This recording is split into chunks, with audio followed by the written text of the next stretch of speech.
I do not believe this fallacy that everyone can be perfect at all times and everyone can do everything at all times. So while you read out my resume, I will say like that's not something. Not every one of those things are things that I check off every single day. And number two, I have a lot of help. I have a very supportive partner. I have a nanny at home that is just as good as one of my best employees at work. So this is like not none of this is possible without support. I do set very aggressive boundaries, and so when people say, "How you have this intense job while being a mom?" To me, actually being a mom makes it easier.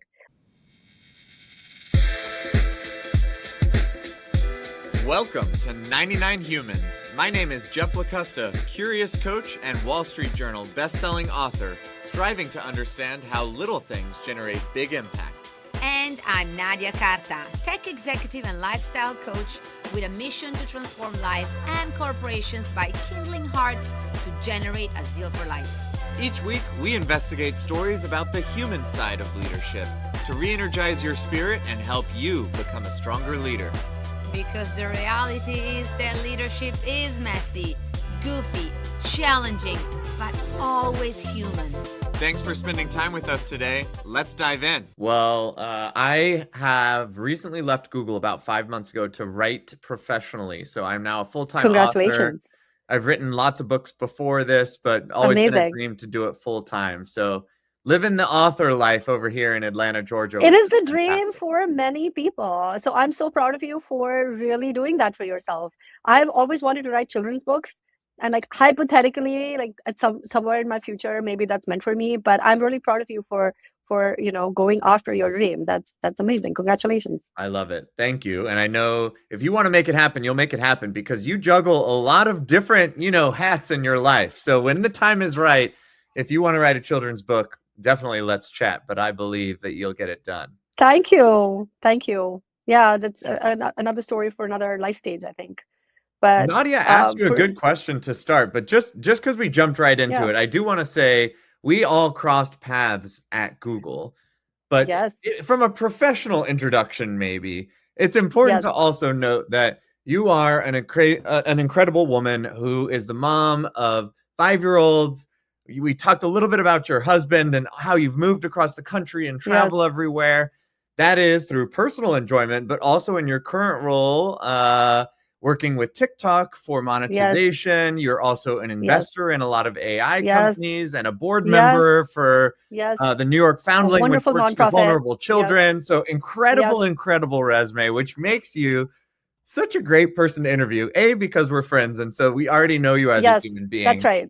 But it is quite intimidating to read off that list. Like, you're being humble because it's so impressive to list off some of the things that you've done. You guys are my friends, and so I never think of myself as intimidating the people that I love and that I'm friendly with and that I care about. So yes, we sort of leapt right into it. But yeah, I juggle a lot of hats because I very much enjoy being a person who can split from one idea to another. I hate being put in a box. I'm happy to zoom all the way back out and like tell you all about what these decisions are and why I made them. But yeah, we all know each other from Google. And we've all been wearing different hats since the very first time we met. I mean, Nandeeta is trying not to cover some of the things that makes her incredible, but there are some of these that I always admire, including the fact that we share being immigrants to this country. Yes. And I've always been amazed by your culture. Obviously, you and I connected a lot on our spirituality, and I've always been amazed on all the things that you told me on how you built the life that you desired with grit and resilience. I mean, I even remember how you met your husband because that was so amazing in London. Nandeeta lived in so many places. So there are so many stories, but personally, I would love to start from tell us about a tough moment because we don't speak enough about those tough moments. We all have this glossy, picture perfect profiles and careers, and it's messy. And I mean, you have more than one.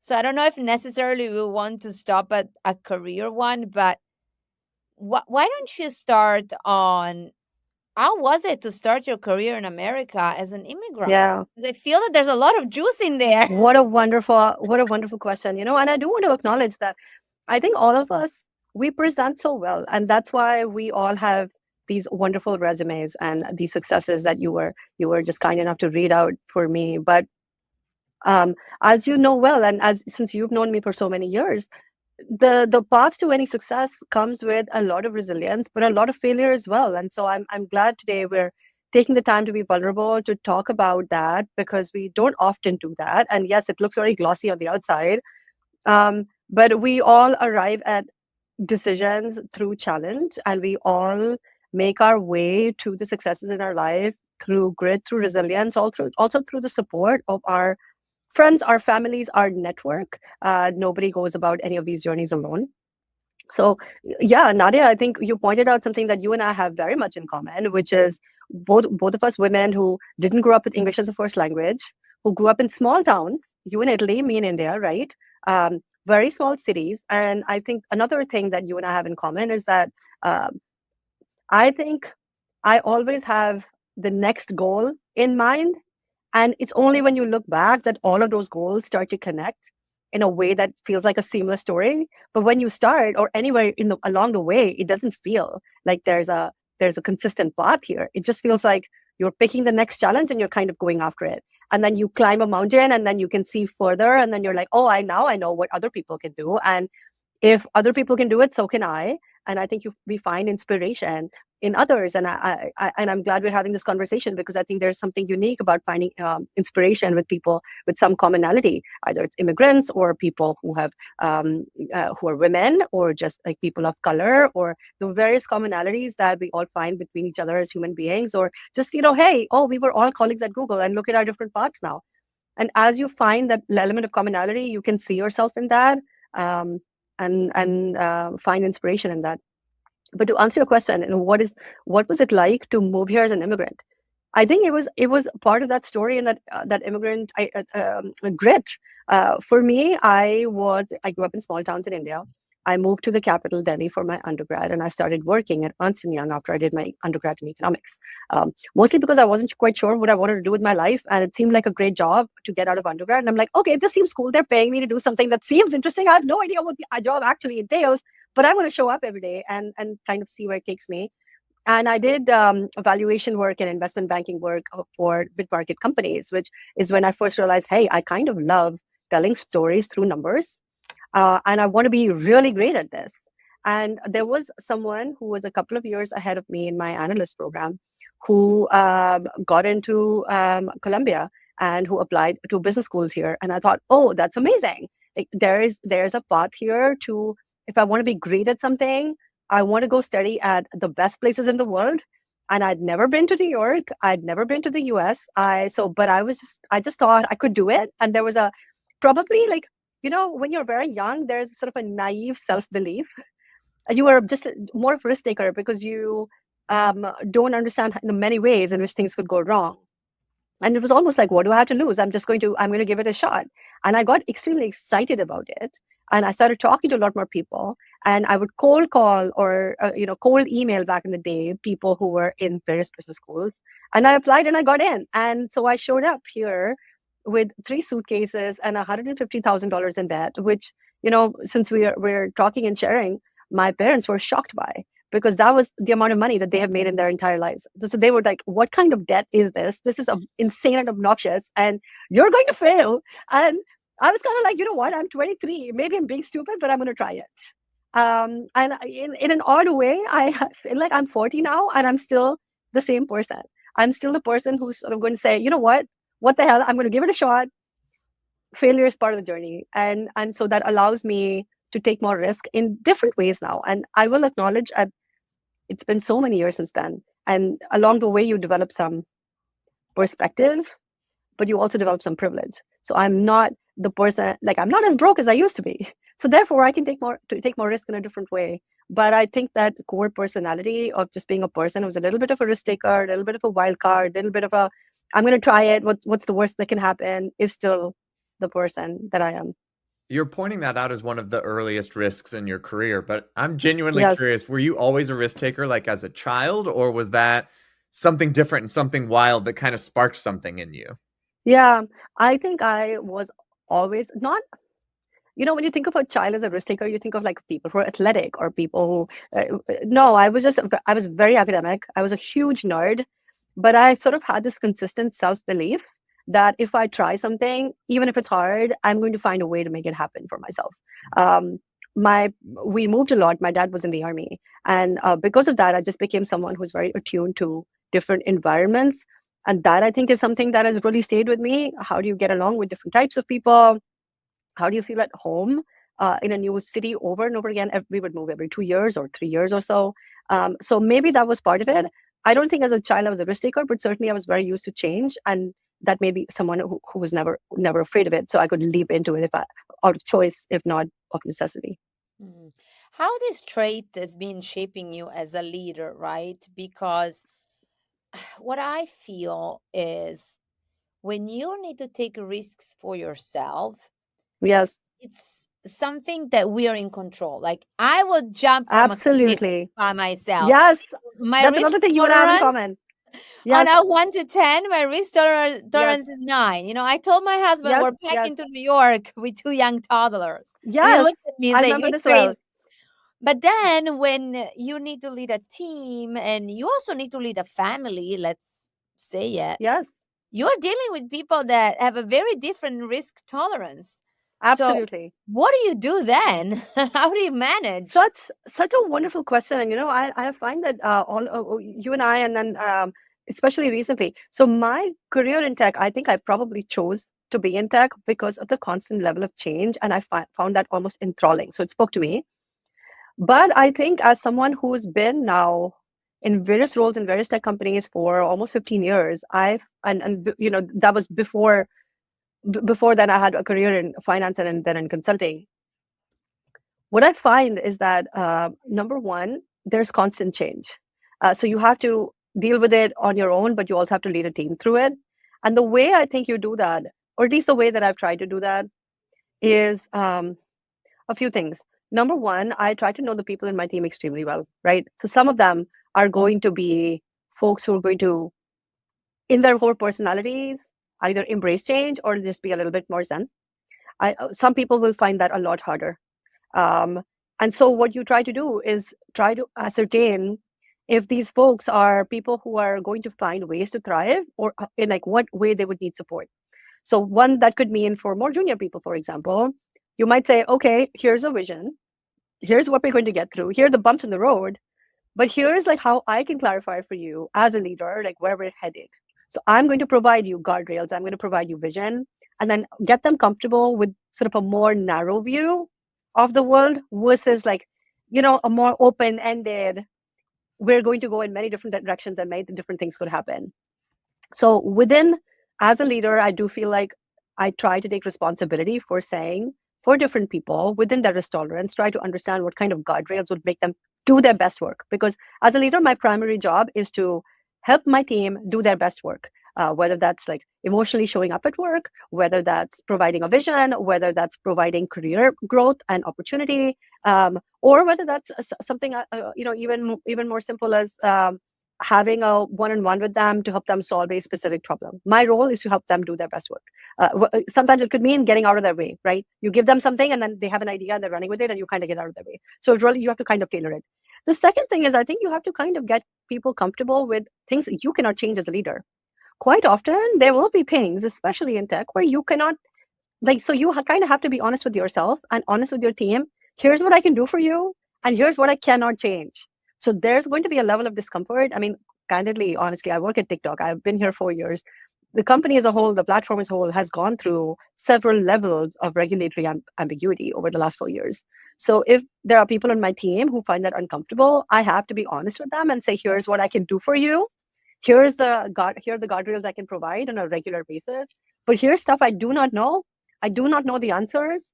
So what I can do as a leader is like sit with you through it, right? So I'm going to support you. I'm going to provide those guardrails. But if you have larger questions beyond this, please know that I am right here with you. You are not alone in this ambiguity. So I'm turning more into a partner than necessarily someone who's giving you advice or a North Star. I want to repeat what I'm hearing because I think it's also interesting Yeah. what you're not saying. I hear you saying you learn who your team is as a human being Yes. so that you can help them navigate the pace of change, which is very fast in tech, Yes. but also you were seeing the same in finance and consult. I mean, just Yes. the world is changing Yes. rapidly right now. Yes. And I didn't hear you say that way I can pick and choose which risks to take and pick and choose which changes to fall. In a way, you're running at the same speed. You're just supporting your team to run with you in different ways. Is that right? I think that is correct. I don't think that necessarily we, especially in this industry, especially in the roles that I've chosen, especially that means that the team has de facto chosen those roles with me, right? We're choosing to do certain jobs. The pace of change is not necessarily something we get to define or choose at all points. So, risk, certainly, yes, but pace of change is something that we kind of have to almost embrace. So, as a leader, my role here is to coach you, guide you, get you as comfortable as possible, because my role here is to help you succeed. So as an individual, if you're a person who is truly uncomfortable with the fact that things might be changing around you and you have to iterate, that might be like a bigger challenge that I might not even be able to help with. So I think my best is to give them a North Star, give them guardrails, support them through the process, versus saying the process itself, like change necessarily is not going to happen in tech. And to be honest, I think that's going to get, the pace of change is increasing. It's accelerating. It's not slowing down. The problem I see with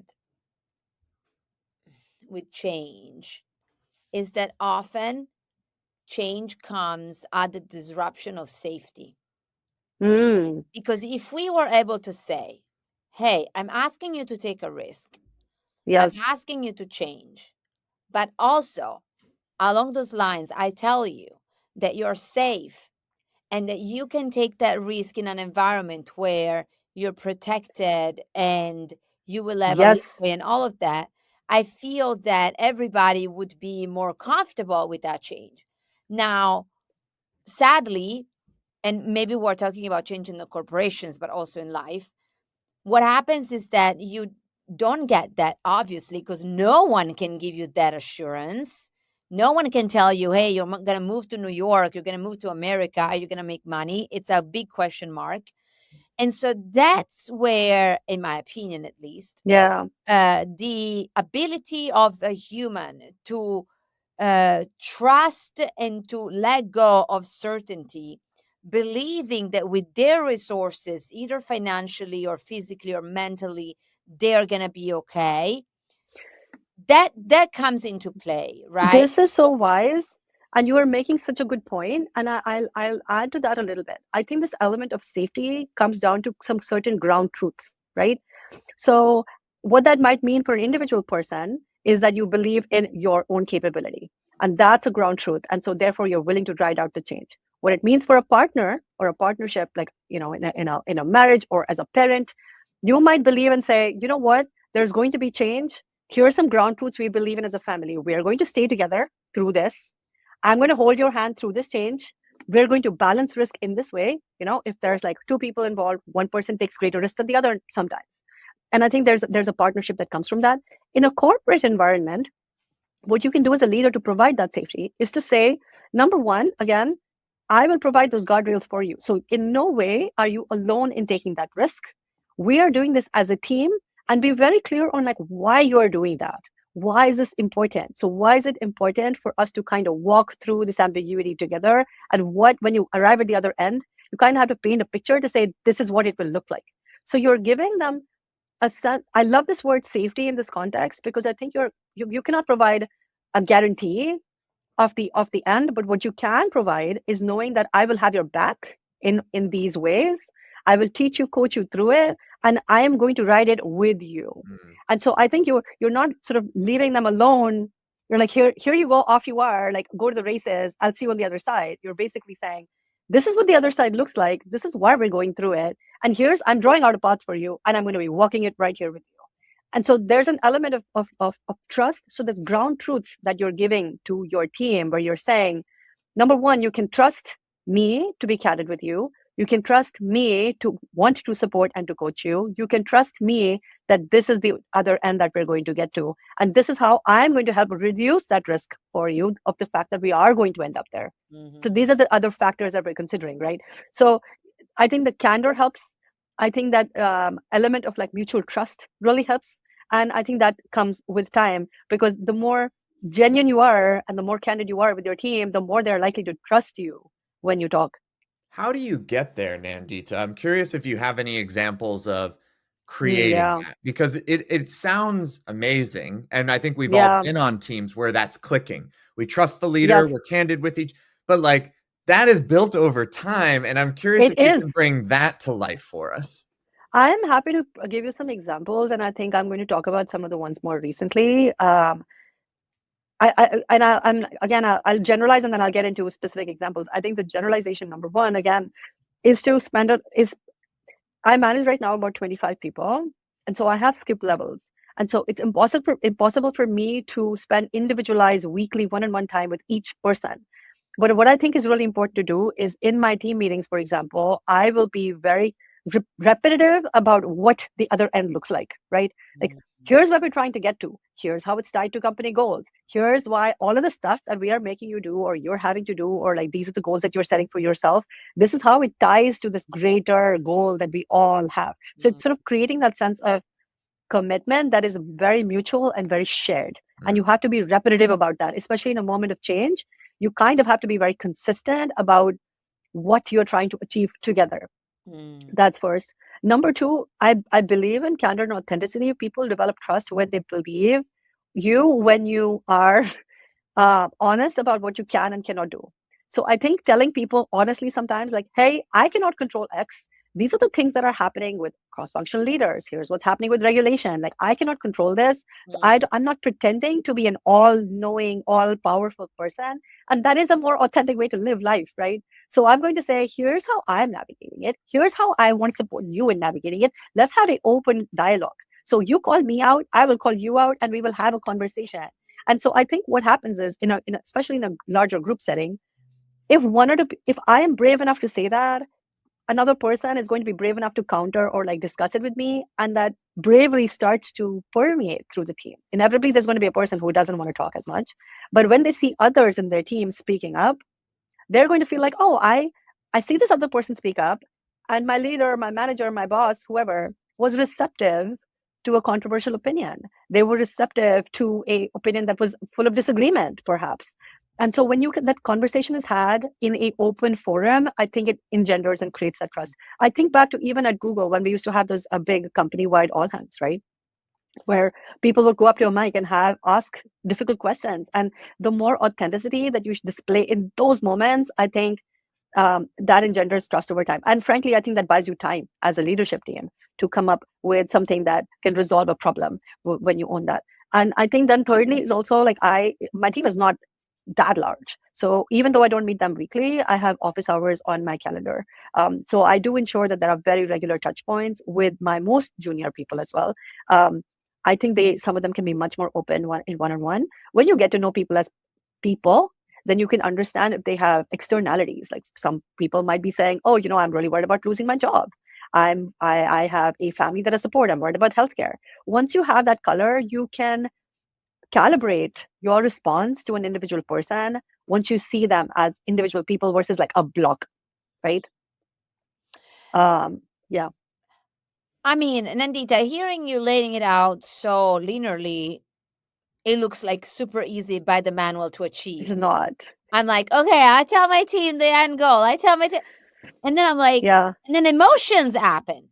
And then Yes. that person gets upset because someone did say Yes. something. And then Yes. somebody else is like, oh, I don't feel that confident. So what do we do when all of our MBA education goes Yeah. out of the It window? goes out the window. And Yes. we have to deal with emotions, people under Yes. delivering, and all that happens in the Yes. real world, the messiness. I think one really important thing is that we are not talking about is how you manage your own emotions as a manager, right? Yes. And I think you cannot show up for your team if you're not calibrated. Nadia, in a way, I mean, I know you're a parent. So you get it. Our kids are also similar ages. If as a parent or a leader or a manager, you're not able to calibrate and regulate your own emotions, it's going to show up. It's not going to show up in healthy ways. So I think, honestly, even before I answer your specific question about like my team's emotions, I think it's really, I have to first center my own, because I cannot show up for anyone else if I'm discombobulated. So yeah, Was there I a think you're time saying you something. learned that, Nandita? Because Yes. Oh my gosh. like, So it's many, over and over interesting to be like, again. oh shit, I kind of didn't there, and now I can Yes. see what happened. And so much of this is about your core personality. Like, I think I'm, you know, I talk fast. I can be an intense person when when there's a lot of pressure. In Google parlance, and those colors. You remember those colors exercises that we did? I turn red, which means I'm like very action oriented. I can be very brusque, or without intending to be. I can be very directive without necessarily intending to be, but because I'm in problem solving mode. And so certainly that has happened. I remember, so there was a point when I was trying to build out my team here at TikTok, and I was building out my team and after a consequence of a reorg. So we were building a new team from scratch that was solving a specific problem in North America. And part of the sales team was reorged into this new org that we were constructing, sort of a more technical sales team. So I had 17 ICs that I'd never seen before. They didn't know who I was, like, beyond someone whose headshot they've seen. And I have to get to know these people, train them to do a completely different job, and then hire managers who would get layered under. So I was very much, so how did I learn? Firstly, you learn about all of this stuff over and over again. I don't think there's this one moment and suddenly you're a magically better leader. Changed the next day. No, like, changed. Everything is fantastic and you're a whole different human. No. But I think what I realized was that I spent so much time trying to problem solve for them that I was not taking enough time to get to know them and to address like their very human emotions around, I don't know who this woman is. Like, I don't know what she's going to do. What is the purpose of this new work? Why have I been reorged? I'm on maternity leave. There was a person on my team who was I'm on maternity leave. Like, so I texted her saying, hey, I know you're on leave. We're going to, so she would have heard of the reorg. I'm a new manager. Don't worry about it. We will talk about it in 3 months when you're back. But she completely freaked out and she wanted a call during her leave. And I didn't really know how to address that because I wanted to be very respectful of her personal time. But I also wanted to support her if she was getting anxious about a work-related situation while she was on leave. So that's sort of one example where I felt like I had to calibrate, like, what should I do to respond to this person? There was another person who said, I'm on a fantastic trajectory. I've been getting amazing ratings. I was up for promo and now I've been reorged. And so the expectations are totally different. I want to get paid more. So, hey, new boss, what are you going to do for me? So, I'm like very genuine, very legitimate situations. And what I realized was, after like about a month and a half of trying to set up a team vision and do an offsite, I finally was like, time out. You all are going to come home. So in my apartment in New York, I have a rooftop, so I just basically ordered a bunch of pizzas, got a bunch of beer and like Coke. And I said, we're all just going to hang out and not talk about work I for love that. a few hours. Not everybody showed up because they were, I think, maybe also like sort of like, I don't know if I want to go to this person's house, but I now I do it once a quarter. It's a very chill. It's not, so it's intended for them to feel like I'm a person, you're a person, and we see each other as human beings. And so that was one moment of a lesson for me, but I've had several others. This is such a journey, but I do find it to be incredibly rewarding because when it works well, you were support. People spend so many hours of their day at work. And when they're seen as people, when they're doing their best work and then they feel accomplished and the fact that their work feels meaningful to them, that is incredibly rewarding to me. So it feels very worthwhile. It's also like a self-improvement exercise for me. Like I'm learning along the way and it's enriching. Can I double click 1 second on one thing you said? And I love everything that you described. In this show, we spoke about managers looking at themselves and leaders looking at themselves. I think probably only one time, very proactively. This was at the very, very beginning. I think we had Michael Kaplan that said, "Pay attention to you." Because that's when that's what impacts everything else. And now you mentioned Yes. this point about managers taking care of ourselves. And to be honest, we do that last because we Yes. are bombarded. This is like parents, the whole thing about putting your oxygen mask first, which was very common during the pandemic, but faded away very quickly. This idea that first Yes. you care about yourself and then others. Honestly, after the pandemic ended, I didn't hear about this anymore. No one is even Yes. talking about it. No one gives a shit. Like my calendar Yes. is Yes. Yes. exploding. And even Blowing up. today, Yes. I'm dealing with everybody on my back asking me even the most trivial stuff. And I'm like, can you just figure that out? But then I realized that we managers are the guilty ones often. And this is a very similar thing with parents because Yes. we want to save others. We are the Yes. heroes. We want to remove the problems and we want Yes. to get it done. So we are implicitly complicit of our own drama Absolutely. and dilemma. Absolutely. So how do we get out of this loop? I think for personally, just number one, acknowledging this exact fact, Nadia, because I can. So to answer your question earlier very specifically, I have been frustrated in meetings. Like I have felt overtired. I have felt burned out. I have felt so it comes out in my core personality. I start to get impatient. I start to get frustrated. I start to say things without necessarily like calibrating my tone. So it can be read poorly by other people, and it can be unintentional, but I'm not calibrating myself, Hmm. so that does not allow me to show up in my best self. So it's actually not supportive for my team. And so at that point, number one, I think it's really important to know your own triggers and to acknowledge, hey, I'm having a bad day. And, almost like treat yourself as a person who needs a manager in that moment. Be like, Hmm. hey, you're having a bad day. You're being cranky. Like, I find myself, for example, being reactive. If we're talking about pace of change, there's a lot coming at you. Hmm. And I have found something quite simple as there's like we've all been there. You wake up and there's like a 10 email thread and something is clearly blowing up. It could be with a client, it could be revenue related, so it's really important. And I remember clearly a few times, and this is my personal like blind spot. I skimmed it, I made an assumption about what the problem was, and I started solving a problem. If Hmm. I had taken 10 more minutes to sit, literally 10 more minutes to sit on it, I would have had a more clear view of the problem versus making assumptions. I would have known which person on my team to go to. I might have given them 30 minutes to during the weekday, like have a chat about it.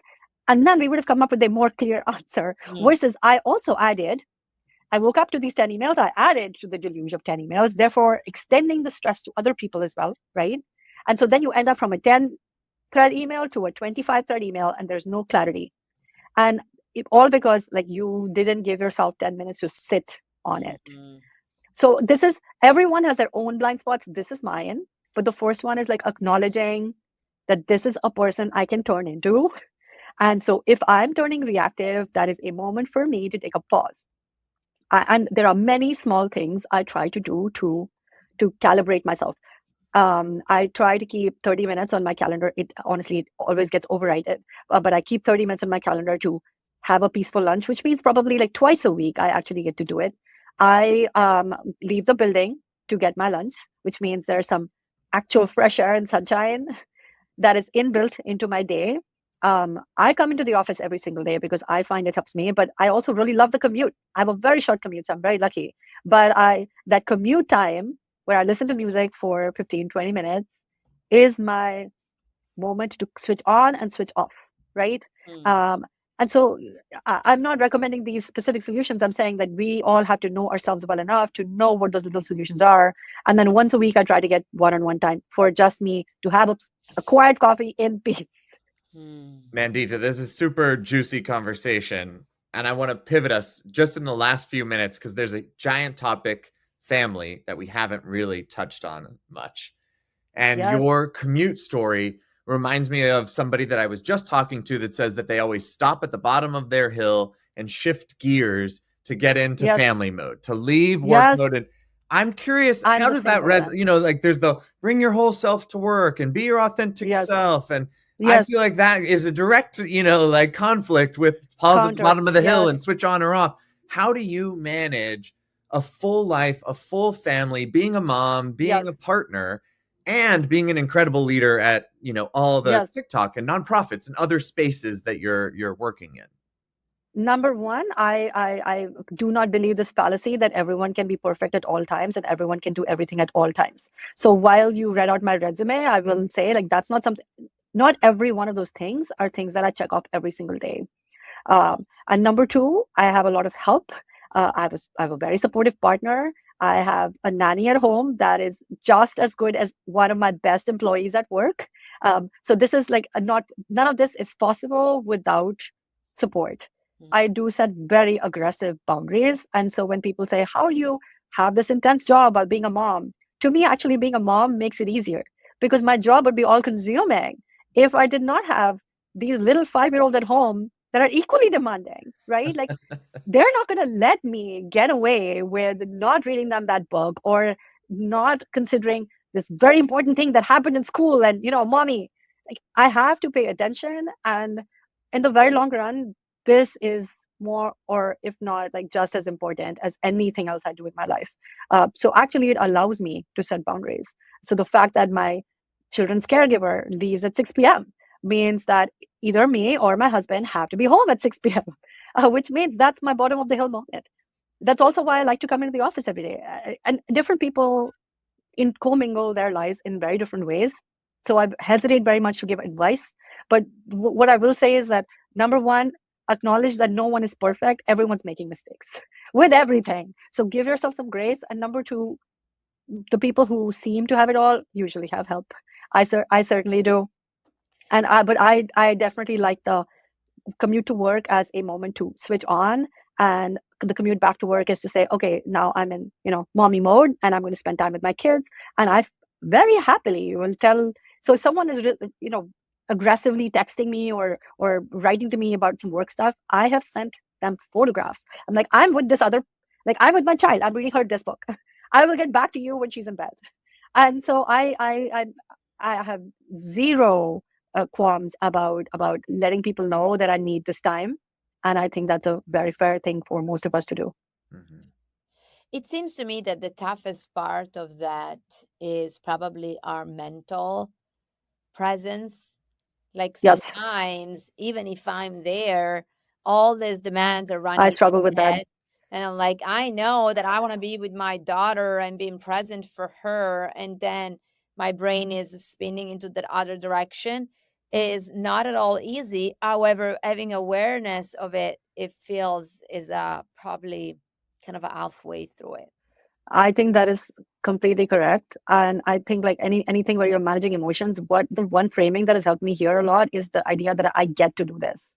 So Mm. I get to work. This is a job I want to do. I get to be with my children. I get to spend time at home. I get to read them this book. I get to work on this nonprofit that I love. So I get to do these things. These are my choices. And I'm going to circle right back to the first question you asked me, which is like, what is it like to be an immigrant in America? I think for me, I feel a great sense of gratitude for the opportunities I've had built for myself. So I am the first, like not dissimilar from you, Nadia. I am the first woman in my lineage to have a job that allows me to have complete financial independence, to have the ability to have a partner at home that I've chosen that is lenient, that is very much an equal parent.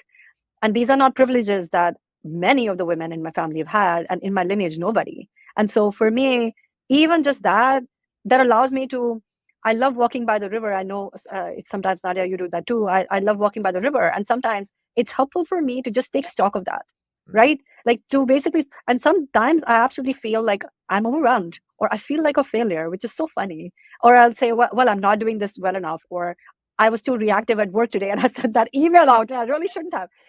And then when I look back, I think, okay, well, look how far I've come from that 16-year-old girl, that 12-year-old girl, or the life that I've built for myself. That is exactly the way. This is where I wanted to be. I get to do this, and that resets for me. Yeah. That's beautiful. I think that is such a incredible thing to have in our minds because it toes this line that is not the healthy version, right? Of like almost entitled, like, of course I get to do this thing. I deserve Yes. this thing. And I have to do this thing. I have no other, Yes. and like, wow, the gratitude as the centering point for you really resonates with me. Well, Nandita, we always finish with one key question for our guests. So, drum rolls. And I realized I didn't drop any bombs today, so I might be in my, good day. The question is, what is your parting word of advice for all of our listeners? Wow, that's a big and heavy question. I think one of the things I try to practice, because I bet you most of your listeners are quite like us, that we have high standards for everything and for ourselves. I think one thing I try to do is really practice some grace. So grace for myself, grace for my family, grace for my team. We're all showing up, all trying to do our very best, and that is not easy on a daily basis. And so just allowing some room for trying 2% better every day, and let the chips kind of fall where they may.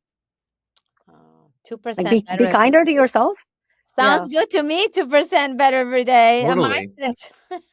Right. Instead of trying to get everything perfect, you just do 2% better every day, and that feels easier. But we all know how incrementality works.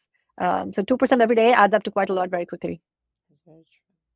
Where can people find you if they want to connect? LinkedIn, my email address. I'm very friendly and very open to meeting anybody, everybody, and I've loved chatting with the two of you and reconnecting in this very special way. Thank you so much, Nandeeta. It's such a great Thank you conversation. both. We love you. It Thank you took me both. 3 years to convince you to get on, but in the end, we did Honestly, it. that was my fault. I suddenly realized, I'm like, we've been talking about this for so long, and she's going to run out of slots for me, so I better sign up now. The So I'm scarcity really, always really glad. works. That's it. That's the That's what it secret of is. salesmanship. I realize it's almost out. It's almost out. I better do it now. But I love the work that both of you are doing. I love your website. What a great mission. And I wish you the very best with your book writing, which is an incredible endeavor and a very sort of, you have to do this by yourself, and you're used to doing things in teams. So I wish you the very best, Aw, and I love so it. And much, we so love much you luck. too. Yeah, we're cheering for you and you in your corner. Thank you. And Nadia, I'm sure I will see you very soon. Yes, you'll see me very soon. Love you. All right. Bye. Cheers, both. Bye. Oh, I love Nandita. She's Such a breath amazing. of fresh air. Such a smart, amazing woman. Yes. Jeff, you are connecting from a different location I am today. in a different room of my house. I have I my know. amazing in-laws in town, and they are in our bedroom, which is normally where I take these calls from a little corner there. I love it. I love it. So, Jeff, what's your takeaway today? So many, to be honest. So, so many. Gosh. I think I want to say the gratitude piece at the end. Like at that it connected with give yourself grace, which I think of as the same thing as remember how far you've come. Be grateful for how far you've come. Be grateful for those things. And that gives you then the emotional awareness to stand strong when times get tough, to take risks when maybe it's scary and you're not feeling the courage to take the risk.